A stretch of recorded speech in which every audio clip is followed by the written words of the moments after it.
આધારિત mega operation હાથ ધર્યું। મેલેરિયા, ડેન્ગ્યુ અને ચિકનગુનિયાના સંભવિત હોટસ્પોટ શોધવા માટે હવે એઆઈ અને ડ્રોન ટેકનોલોજીની મદદ લેવાનું શરૂ કર્યું।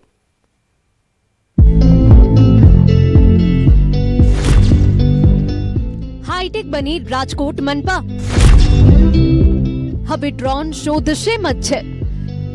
રાજકોટમાં રોગચાળાએ માજા મૂકી છે। મચ્છરજન્ય રોગચાળાના કારણે ઘરે ઘરે માંદગીના ખાટલા છે, ત્યારે મનપાએ મેલેરિયા, ડેન્ગ્યુ અને ચિકનગુનિયાના સંભવિત હોટસ્પોટ શોધવા માટે હવે એઆઈ અને ડ્રોન ટેકનોલોજીની મદદ લેવાનું શરૂ કર્યું છે। સમગ્ર 162 ચોરસ કિલોમીટર વિસ્તારનું એઆઈ આધારિત મેપિંગ કરવામાં આવશે।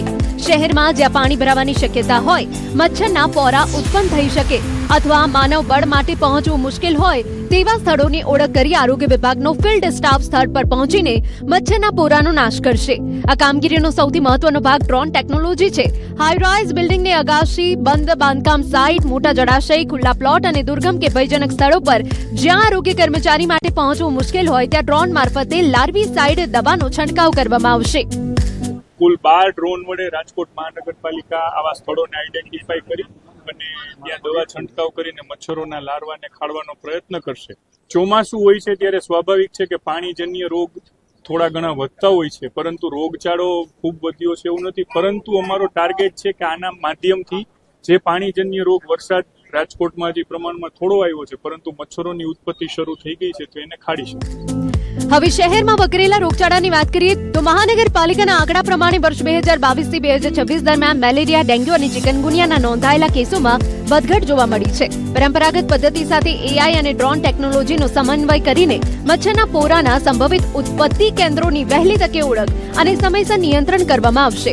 આ પહેલથી રાજકોટમાં મેલેરિયા, ડેન્ગ્યુ અને ચિકનગુનિયા જેવા વાહકજન્ય રોગોના નિયંત્રણમાં વધુ અસરકારક કામગીરી થઈ શકે।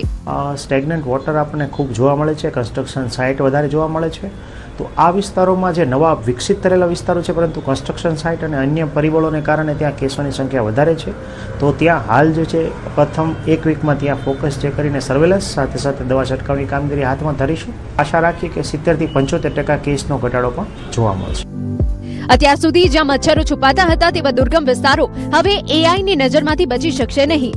રાજકોટમાં મચ્છરો સામે શરૂ થનારા હાઈટેક ઓપરેશનમાં હવે માણસની સાથે ડ્રોનને પણ મેદાનમાં ઉતારવામાં આવી રહ્યું છે। અંકિત પોપટ, ન્યૂઝ 18 ગુજરાતી।